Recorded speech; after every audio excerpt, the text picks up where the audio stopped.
La voix du fantôme ou le code du samouraï? C'est tout l'enjeu de Ghost of Tsushima.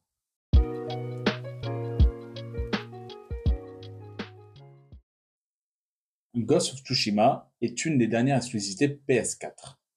Ce jeu était pour moi une vraie et agréable surprise. Cependant, je ne peux lui mettre la note maximale.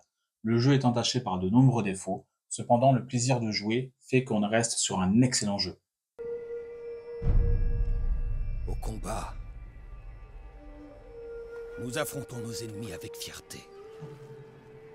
Et quand nous leur ôtons la vie, nous leur faisons face, avec courage et avec respect. C'est ce qui fait de nous des samouraïs.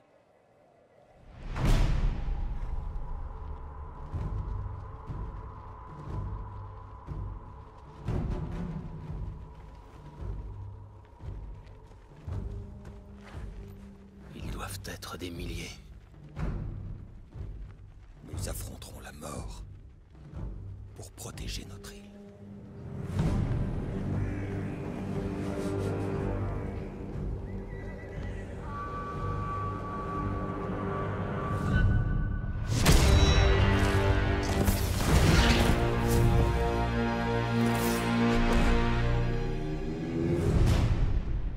Nous faisons ce qui doit être fait, Seigneur Sakai. Voilà pourquoi nous sommes des survivants tous les deux. Je suis un samouraï. Tu es plus qu'un simple samouraï. Tu es le fantôme. Convainc tes hommes de s'allier à moi, et je les laisserai en paix. Jamais nous ne vous servirons. Je dois vous avouer que le studio de Sony Sucker Punch est un de mes studios préférés au sein de l'écurie Sony. Il a amené des sagas comme Infamous, saga que j'aimerais bien revoir avec le temps. D'ailleurs, Infamous sera l'objet de critiques plus tard sur la chaîne.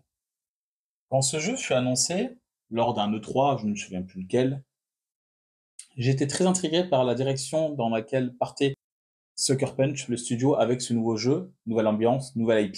Et c'est toujours excitant de voir une nouvelle IP sortir d'un des PlayStation Studios.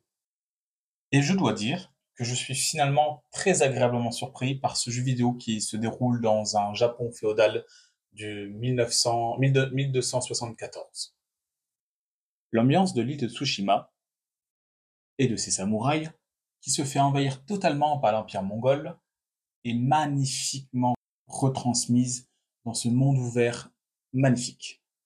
Les graphismes sont très corrects, voire même magnifiques selon certains plans du jeu. Que serait un jeu magnifique sans une histoire extrêmement bien détaillée, précise, racontée?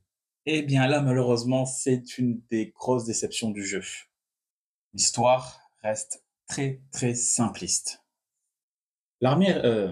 L'histoire raconte qu'en 1274, l'armée fictive de Mongols de Khotun Khan, cousin fictif du coup de Kubilai Khan, arrive sur l'île de Tsushima. Je vais maintenant vous raconter l'histoire du jeu, telle racontée dans le résumé. En 1274, l'armée mongole dirigée par Khotun Khan, cousin fictif de Kubilai Khan, accoste sur les plages de l'île japonaise de Tsushima face à 80 samouraïs dirigés par le Jito de l'île, le Daimayo, j'ai toujours du mal avec ce mot, Daimyo Shimura, et son neveu Jin Sakai. Jin Sakai était recueilli et élevé par ce dernier à la suite du meurtre de son père et du décès de sa mère, et également la sœur du Daimyo Shimura. Les samouraïs sont facilement balayés par les Mongols, qui ont l'avantage du nombre, mais disposent aussi de l'expérience de Khotun Khan, qui a étudié le code d'honneur et les tactiques des samouraïs, afin de les retourner contre eux. Jin Sakai est laissé à la suite pour mort à la fin du carnage. Du coup, vous l'aurez compris, nous incarnons Jin Sakai, le neveu de Shimura. Du coup, la suite de l'histoire, c'est que nous allons être secourus par une voleuse nommée Yuna. Durant toute l'épopée de l'aventure, nous allons rencontrer de nombreux personnages très charismatiques, et tous différents les uns des autres, comme Norio ou encore un moine combattant. Vous l'aurez compris, l'histoire est finalement très classique puisque nous sommes dans une histoire de revanche et de vengeance, et dans le but en fait de reconquérir l'île de Tsushima qui a été acquise par les envahisseurs. L'histoire est malheureusement beaucoup trop classique et n'apporte que très peu de bouleversements ou de retournements de situation. Et même ces dernières sont assez mineures. Le principe du jeu, évidemment, est donc de tuer les Mongols. Les Mongols vont envahir n'importe où sur l'île, du coup on va devoir les tuer dans des camps, sur des routes, dans des missions, proposées qu'elles soient principales ou secondaires. Dans ce jeu, nous avons deux façons de jouer différentes, bien distinctes. La façon Assassin's Creed, donc la façon fantôme, qui est une façon qui déshonore le samouraï, puisque c'est pas une confrontation face à face, mais une confrontation où on passe en sneaky derrière les ennemis pour les assassiner, ou la façon samouraï, la façon, c'est-à-dire bourrine.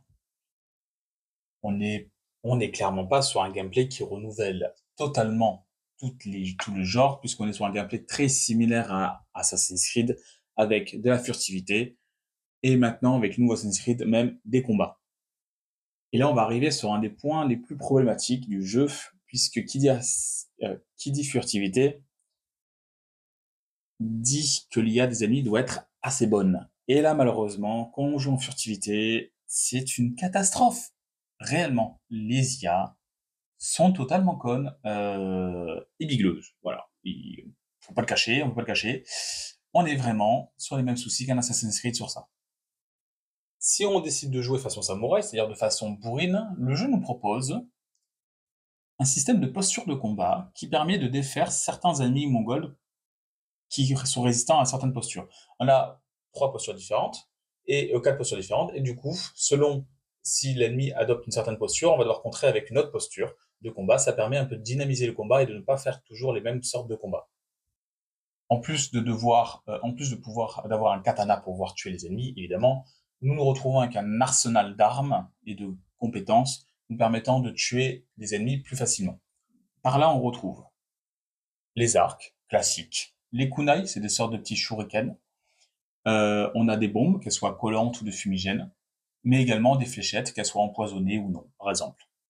On est évidemment sur un jeu très récent, du coup on est évidemment sur un jeu avec un arbre de compétences.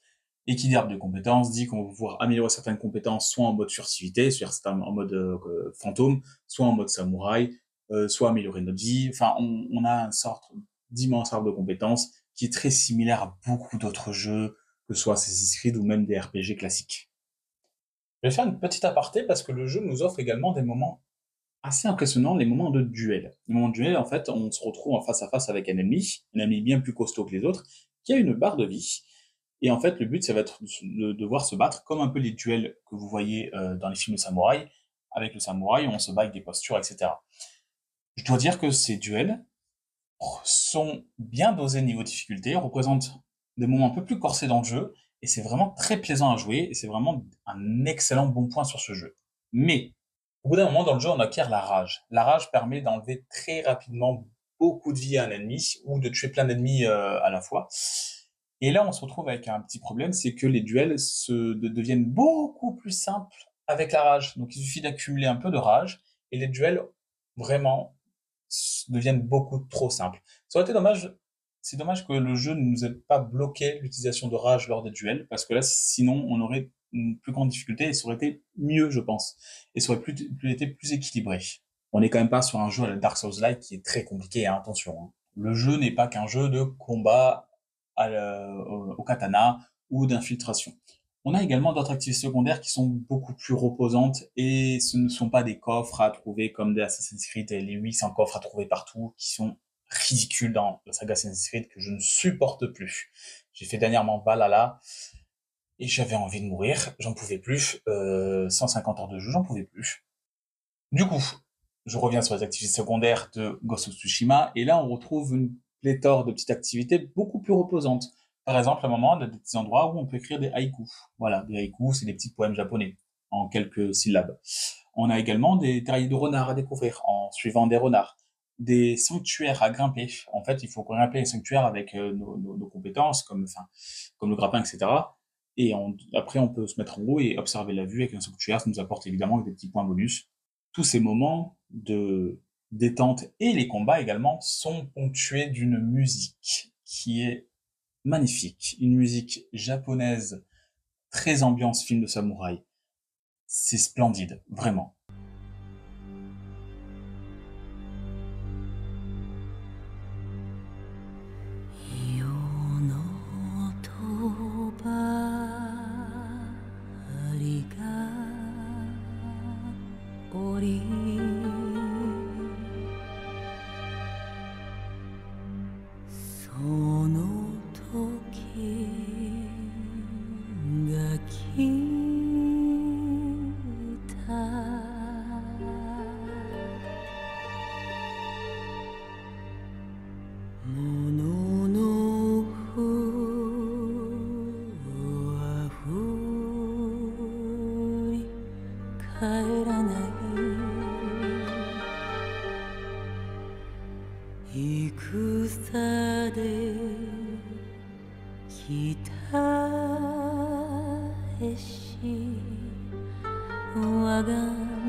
Le jeu insère un système très intéressant et très bien pensé, le système de vent. C'est-à-dire qu'ici, on n'a pas de map, de carte, avec des points où on met de point A à point B, comme dans Red Dead Redemption, par exemple. On a un système de vent, donc en fait, on a une grande carte globale, on appuie sur là où on veut aller, et en fait, ce qui va nous guider, c'est le vent. En fait, le vent va nous indiquer la direction. On n'aura pas de mini-carte en bas ou de tracé sur la route, sur les chemins. Non, rien que tout ça, on a juste le vent qui va nous diriger. On a notre grande carte globale et le vent. Ça permet en fait juste de ne pas être dépendant d'une carte, d'une mini-carte et de suivre la mini-carte aveuglement. Là, on a du vent, du coup, et le vent nous fait parcourir des destinations. Et là, on peut se dire, oh tiens, il y a ça à droite, il y a ça à gauche. En fait, ça nous pousse à explorer plus et pas être dépendant d'une carte. À la suite de cette critique, je vais également aborder le DLC Iki Island. Je l'aborderai juste après les points positifs et négatifs que je vais faire maintenant pour le jeu de base Ghost of Tsushima.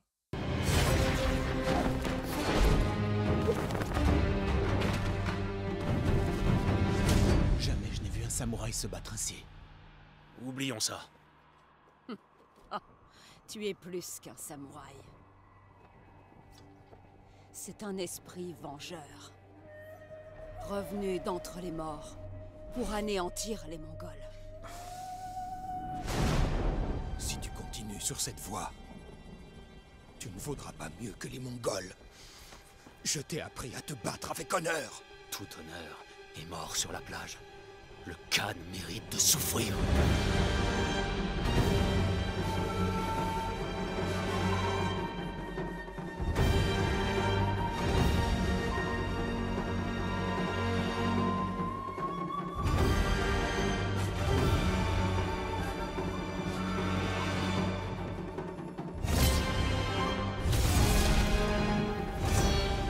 Je suis un samouraï.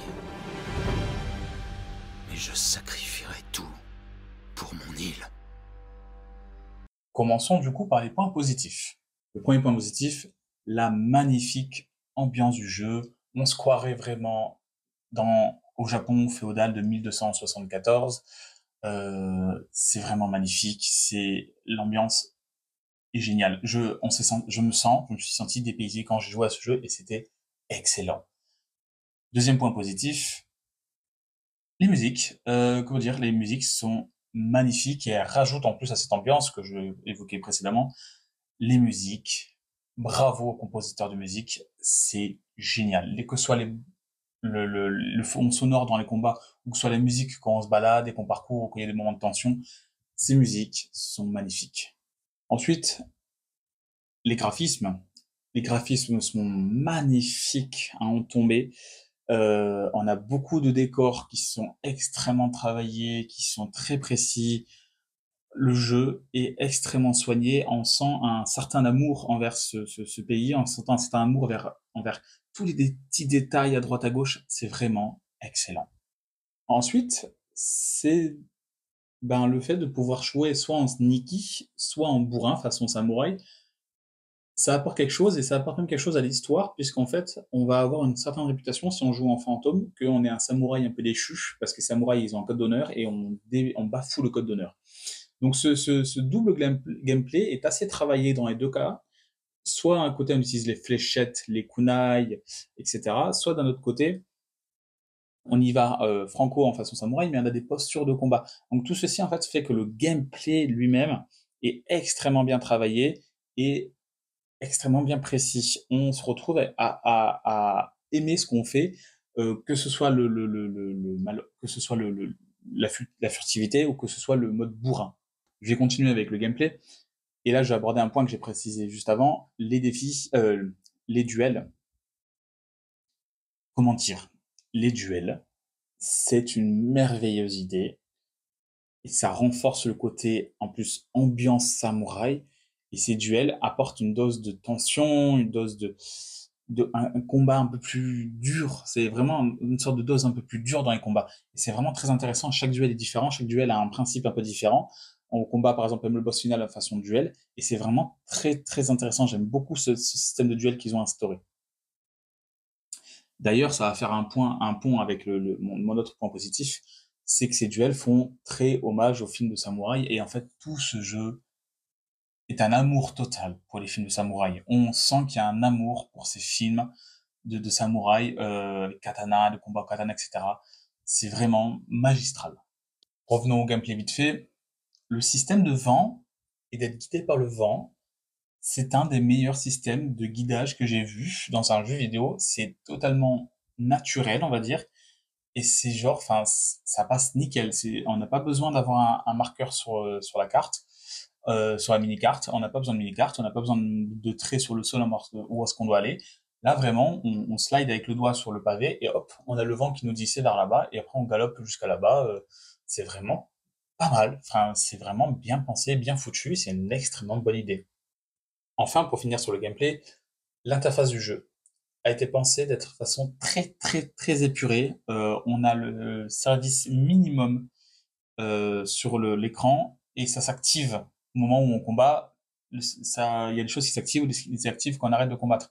Donc en fait, le gameplay est l'interface est très discrète et très épurée et c'est très appréciable. Ça renforce encore plus l'immersion. Qui dit monde ouvert dit se voit un jeu trop rempli. Et ben là, non, clairement pas.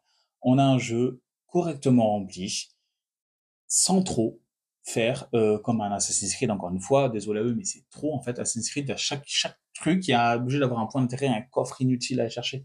Là, il n'y a pas de coffre, il n'y a rien. C'est vraiment des choses posées naturellement, et en fait, c'est même pas choquant, c'est vraiment bien, et c'est très épuré. Il n'y a pas 800 choses à faire sur la carte. Il y a des choses à faire, mais ça, c'est pas genre trop chronophage. On n'est pas genre sur un truc qui se dit, ah putain, il y a ça, il y a ça, il y a ça, il y a trop de choses autour de moi, je dois tout faire, non, j'ai pas envie. Là, on s'en fout, il y a des choses à faire, 5, 6, mais c'est pas plus, quoi. Enfin, en fait, on n'a pas besoin d'avoir une carte surchargée de choses à faire, de points à visiter, de lieux à visiter. Non, ça sert à rien. Laissez l'ambiance et l'immersion tranquille. Et enfin, je vais finir avec la durée de vie. On peut reprocher au Assassin's Creed comme Odyssey, Valhalla de durer plus de 100 heures et que ce soit insupportable pour tout le monde. Et ben là, 35 heures de jeu, et ben c'est parfait. 35 heures de jeu, avec plus de 35 heures de jeu, large, hein, je parle en faisant les 4 secondaires et tout, on a le temps de parcourir ce monde, on a le temps de s'attacher au personnage, on a le temps de faire des activités secondaires, mais on n'a pas le temps de se lasser non plus. Le problème de Assassin's Creed, c'est qu'on se lasse au bout d'un moment. Des nouveaux Assassin's Creed, je parle.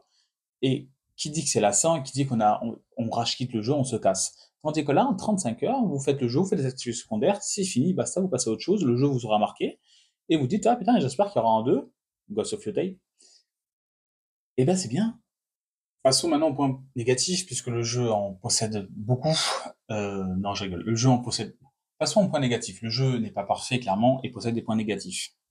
Bah, je l'ai abordé, l'IA en furtivité est totalement débile. Il y a un moment, il faut se le dire, ça c'est le problème de beaucoup de jeux en mode furtivité, beaucoup chez Ubisoft. Bah là c'est le problème de ce côté-là aussi. Et ils sont cons, hein, qu'est-ce que je te dise moi. Passons maintenant à l'histoire, et l'histoire est beaucoup trop simple. Et beaucoup trop lambda, on est sur une histoire de revanche, de vengeance, c'est beaucoup trop simpliste et c'est dommage d'en arriver à une histoire aussi simple dans un univers aussi grandiose. Ça casse un petit peu, en fait on est moins hypé par l'histoire que ce qu'on devrait être, je pense. Maintenant, je vais aborder deux petits soucis qu'il y a dans le gameplay pour moi. Premier souci, c'est des soucis de caméra durant certaines phases de combat. Des fois, la caméra se place mal et on se retrouve derrière des objets. Du coup, c'est pas idéal pour se battre, vraiment pas. Et deuxième souci, c'est lors de grimpettes, lorsqu'on grimpe, etc., on a des petits soucis de glissade et d'accroche. Il m'est arrivé plusieurs fois de louper les accroches ou de glisser involontairement, tristement. Pour tous les gens qui aiment le monde ouvert, je vous conseille fortement ce jeu. Il est magnifique, il est parfaitement exécuté, il a des défauts, certes, comme tout jeu, mais en vrai, je vous le conseille, il dure pas très longtemps, plus de 35 heures pour faire tout. Et c'est vraiment très appréciable, c'est un jeu qui va vous dépayser, c'est un jeu qui va beaucoup plaire, je pense. Et c'est un jeu qui vraiment pour moi ce que c'est de mieux faire Sucker Punch et les PlayStation Studios. C'est pourquoi je décide de mettre un 9 sur 10 pour ce jeu qui ressemble beaucoup à un Assassin's Creed, mais qui fait mieux quasiment en tout point que Assassin's Creed, sauf lié en furtivité, honnêtement. Je vais maintenant aborder le DLC Iki Island. Il y a eu un DLC qui est sorti de ce jeu qui s'appelle Iki Island, et ce DLC apporte beaucoup de nouveautés et une nouvelle histoire et une nouvelle carte. Je vais aborder ça maintenant. C'est la première fois que je voyais ces Mongols. Ils racontent suivre quelqu'un nommé l'Aigle. Je dois y retourner.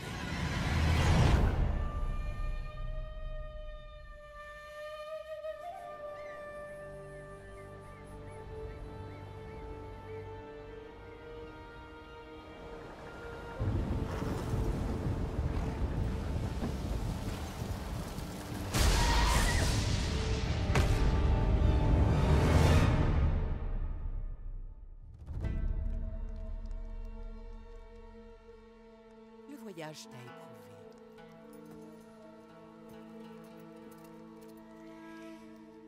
Bois. Laisse-moi te guider dans la tourmente, te délivrer de la culpabilité, t'apporter la sérénité. Ces pauvres gens sont devenus fous. Si l'aigle jetait ce sort à l'île entière.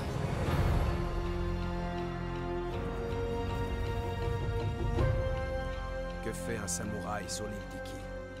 L'Aigle a envoyé des éclaireurs sur Tsushima. J'ai décidé de les arrêter.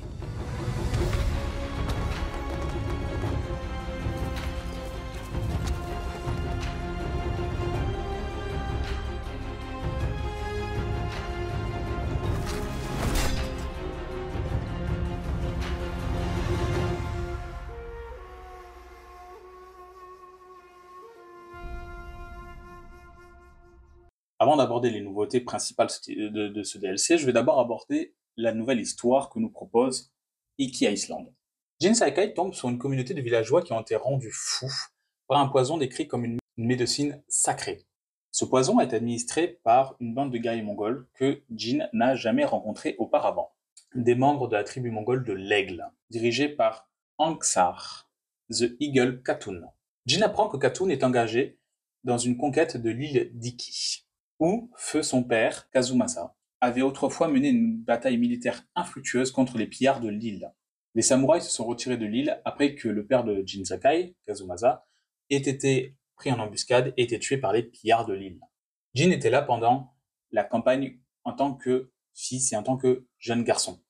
Il était témoin de la mort de son père et se reproche toujours au fond de lui de ne pas l'avoir sauvé. Conscient de cette nouvelle menace pour Tsushima, Jin navigue vers l'île d'Iki, donc la nouvelle île du jeu, pour arrêter Khatun et faire face à son passé. Un orage détruit le bateau de Jin, mais il survit et arrive finalement sur l'île d'Iki. Découvrant que la base de Khatun est l'ancien bastion de son père, le fort Sakai, Jin prend d'assaut le fort, mais est maîtrisé et capturé par le commandant en second de Khatun, Kumbish. Kumbish et Khatun nourrissent de force Jin avec la médecine sacrée, donc avec le poison, dans le but de le convertir et de faire de lui un des chamans de la tribu. Comme c'est quelqu'un de puissant, il peut devenir un des chamans de la tribu. Le poison amène Jin à souvent halluciner et à avoir des visions de Khatun, de son père décédé et de plusieurs échecs de son passé. Il est sauvé par le rider Tenzo, qui accepte à contre-cœur d'aider Jin et l'emmène chez le chef des riders, Fune. Déjà, vous l'aurez compris, première nouveauté, ici, nouvel ennemi, l'aigle. L'aigle manipule le poison et veut conquérir du coup toute l'île d'Iki pour après conquérir toute l'île de Tsushima. Donc du coup, Jin va arriver sur l'île d'Iki, l'île où est mort son père, sous ses yeux. Suite au fait que l'aigle empoisonne Jin, Sakai, Jin va commencer à avoir des visions de son passé, et particulièrement de son père. L'histoire est, je trouve, mieux, limite, que l'histoire de Ghost of Tsushima, le jeu de base, puisqu'elle concerne déjà, bon, une nouvelle antagoniste, l'aigle, qui est assez intéressant d'ailleurs, mais surtout également, on a les visions du passé de Jin, et du coup, ça concerne également sur le passé de Jin et les relations qu'il a eues avec son père. Donc en fait, là, on touche quelque chose de beaucoup plus sentimental dans l'histoire. Sachez également, sachez que ce DLC est assez court. Peut être un défaut. L'histoire peut se terminer en 5 heures, 5 heures et demie, et si vous terminez toutes les activités secondaires, vous en avez à peu près pour 8 heures et demie de jeu. Les activités secondaires sont à moitié reprises du jeu de base, comme les terriers par exemple ou les haïkus, et l'autre moitié sont plutôt ce sont des nouvelles activités secondaires comme des compétitions d'archerie, des visions du passé de notre père ou pouvoir caresser certains animaux sauvages. Le jeu apporte certaines autres nouveautés, en plus de l'île, apporte certaines nouveautés de compétences. Et par exemple, pour le cheval va pouvoir charger les ennemis dans ce DLC, donc c'est une nouvelle compétence qu'il aura acquis. Il se trouve également que lorsqu'on se balade et qu'on découvre une épave, on va pouvoir avoir une armure pour notre cheval. Je vais maintenant résumer ce DLC en 3 points positifs et 2 points négatifs. Cela ne concerne que le DLC, et du coup je ne vais pas réaborder les points négatifs du jeu de base, comme par exemple l'infiltration de l'IA, mais je vais plutôt aborder les points positifs et négatifs qui concernent ce DLC. Le premier point positif, c'est un peu une contre-règle, mais en fait, c'est tous les points positifs du jeu de base sont retranscrits, on a toujours une excellente ambiance. Même dans ce DLC, il y a une nouvelle excellente ambiance. On a une bande son toujours magistrale. Tout est respecté du jeu de base et on a gardé toutes les séances du jeu de base. Croyez-moi, il y a des DLC dans les jeux vidéo qui sont vraiment, qui crachent au jeu de base, à la gueule, qui crachent à la gueule au jeu de base. On a 2 nouvelles activités secondaires dans une nouvelle île qui est magnifique d'ailleurs, une magnifique nouvelle île avec de nouvelles activités secondaires. Donc, c'est plaisant d'avoir de nouvelles choses, ça agrémente un peu et ça augmente un peu notre intérêt. Et enfin, le dernier point, le principe du poison injecté dans notre corps qui nous fait voir des visions. Ça rajoute un côté un peu sentimental à l'histoire et ça rajoute un côté un petit peu... ça améliore un peu l'histoire de Jin Sakai, que je trouvais un héros un petit peu peut-être un peu lambda, intéressant mais lambda, et là vraiment on retrace son passé grâce à son poison, et cette idée de poison c'est vraiment une bonne idée. Maintenant je vais passer au point négatif. Bon, on est encore sur une histoire basique. Honnêtement, on est sur une histoire c'est comme l'histoire du jeu de base. Les Mongols qui conquérissent une île, on est censé s'en défaire. Voilà, bon, l'histoire est très basique. L'aigle, c'est un nouvel ennemi intéressant, mais c'est pas non plus, ça manque un peu de charisme aussi, je trouve. Donc on est sur quelque chose un peu d'assez lambda sur l'histoire, comme ce que faisait le premier jeu d'ailleurs, et ça n'a pas été amélioré. Et ça, je vais le renoter parce que ça aurait pu être amélioré en faisant des ennemis un peu plus coriaces ou un peu plus intelligents. Mais les ennemis sont toujours aussi concons. Voilà, en furtivité, c'est toujours aussi concon. Voilà. Ce DLC est un très bon complément au jeu de base, et je trouve que c'est un DLC qui respecte parfaitement le jeu de base. C'est pourquoi je vais mettre une très bonne note, malgré le fait qu'il soit un peu court, mais vaut mieux que ce soit court et extrêmement bien géré et que ce soit très intéressant, maîtrisé de A à Z, qu'un DLC qui dure 30 heures et qu'on se fait chier pendant 25 heures. Du coup, là, je mets un bon 8 sur 10 au DLC de l'île d'Iki. Et c'est ce qui va conclure enfin cette critique sur Ghost of Tsushima et son DLC Iki Island. Si vous avez aimé cette critique, n'hésitez pas à le dire. Je vous laisse pour une prochaine vidéo et je vous dis